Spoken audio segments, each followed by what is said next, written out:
Welcome back to the My Pro Golfer channel. Today we're going to continue our episodes on how to play golf. And I got a special treat for you today because we've got alignment rods and we're going to train you how to use these properly just like the players on the PGA Tour.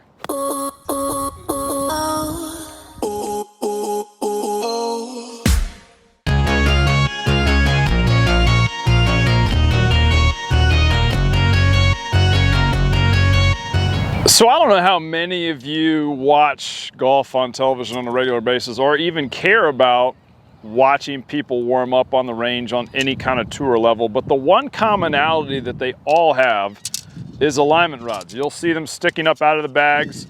I keep two yellow ones with me at all times. There's no real deal with the actual color that matters, but I like to split it up because I want to show my students with color, like different lines and different things in the golf swing. And so today we're going to explain why tour players have all these alignment rods around them and how many different options you can use alignment rods for to perfect your golf swing. So we're going to start today with just a simple movement pattern that you'll see in almost every pro, and that is just making sure that our alignment, what we see, is aimed at the target that we intend. So the simplest way, and this is what you see most of the time on the PGA Tour or LPGA Tour, any tour really, is to make sure that your alignment rod is left. And why does it need to be left of the target here? Because the ball is going to be somewhere here, and so that's an exact target, and I'll get to a better drill for practice than that. But the reason why the PGA Tour and LPGA Tour players have an alignment rod down is so that they get their feet square.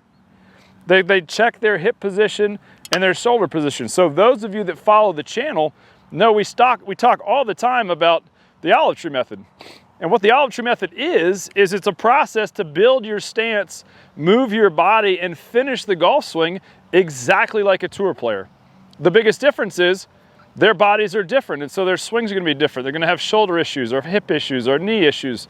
Then we got to make some slight adjustments so that you can swing your swing in the confines of those four principles.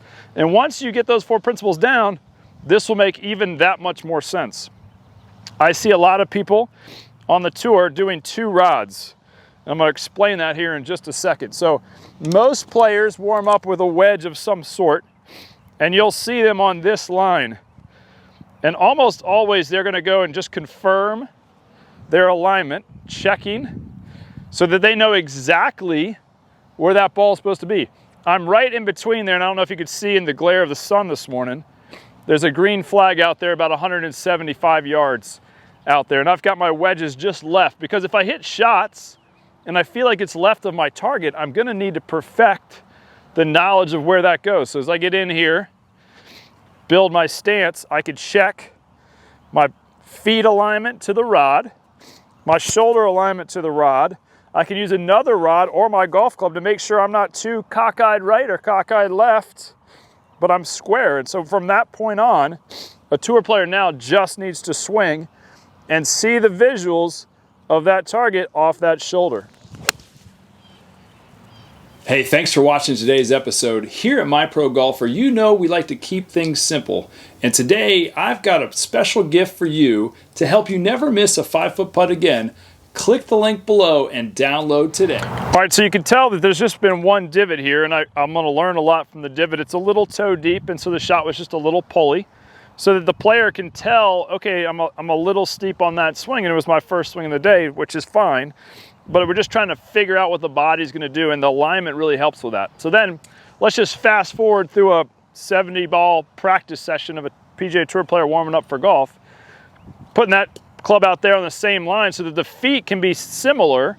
They can work on ball position because they see their feet marks on a dewy ground, and then they'll know by coming back over here that that target's not the exact same target. So now we're out right of that yellow line, getting myself into my setup, building my posture, noticing the difference of the shoulder and my eye line on that spot there, so that when we make our driver swing, we'll notice that it's quite a bit different from where that sand wedge went.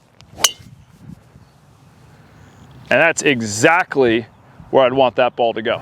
Okay, so good job on warming up. We got all the work that we needed to do. We went and played, and now we're done with the round of golf, and we're trying to see what do we need to work on? So the player and their caddy are gonna have notes.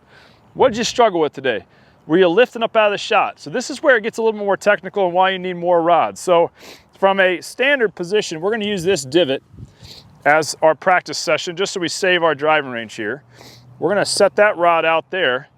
And then on that line, we're gonna build this rod. This is the best way that I've taught people how to practice, because it really ensures that your line of swing and your target line match up. And then you take a rod of a different color, ideally. I'm pretty precise in my practice, so stick with me if you don't want to get crazy with colors. It's not that important. You can use golf clubs too. You don't need to buy rods. Although if you go to Lowe's or Home Depot, they probably sell these, or Ace Hardware. Some of them just sell them as snow protecting reflectors to keep people off your yard. They're like $3. So, oh, and you get obviously the nice ones that I have here from Tour Strike or something like that. So now I've built myself a platform that if I wanted to work on draws, I would just do this and set my feet and my body to that line. Or if I wanted to work on fades, if I was struggling with fading, because what you're trying to do is create the setup that perfects the movement pattern. And so now I'm set up to fade. If I'm trying to just work on my straight shots, that's pretty parallel. I bring it down here. Now I've got my feet associated to the target line, and I know for a fact that if I'm lined up on that, I can see my club go over the back line in my peripheral vision. I can rotate through knowing that my feet and my hips and my shoulders are square, and that club is exiting on that line right in front of me. And that's the best way to practice getting your body and your target to match up. All right, so now that you've built yourself this great little practice area, you know, people are like, why do you have 5 rods? And there's a couple of reasons. It depends on your level of ability. But if you stuck with me this long on this video, this is some real treats. So there's some really cool stuff you can do as far as getting yourself lined up. So first things first, if you see a tour player, just from function, a lot of them will put a towel on here and wet the towel edge, and then just be able to clean their club off to every shot so they don't have any debris. And then I like to work with students when they're getting past olive tree method and they're getting more technical as far as grip and swing path and those types of curvatures of the ball. The olive tree method is just designed to get the ball to be hit solid and go up in the air and create one pattern. Well, the PGA Tour players, they create more patterns if they can, and then if their swings are just one way, they just play that way. So both work on tour. Tom Lehman, very confident drawer of the golf ball. There was a joke that if he hit a 2-yard draw, it was considered his fade. So keep in mind, you got to be the player that you are when you're playing golf. But if you want to learn more things, this will go in the ground just like that and be actually on the same plane of whatever golf club you're using. I'll use this as an indicator. But you're trying to match the club up with that position, and that keeps you from going this way and kind of keeps you going underneath on plane and working through those shots. And that's a big help if you struggle with one of those specific areas. So a lot of times most of my students will want to try to lift the ball up. That's just a strong desire because the ball seems to want to go up.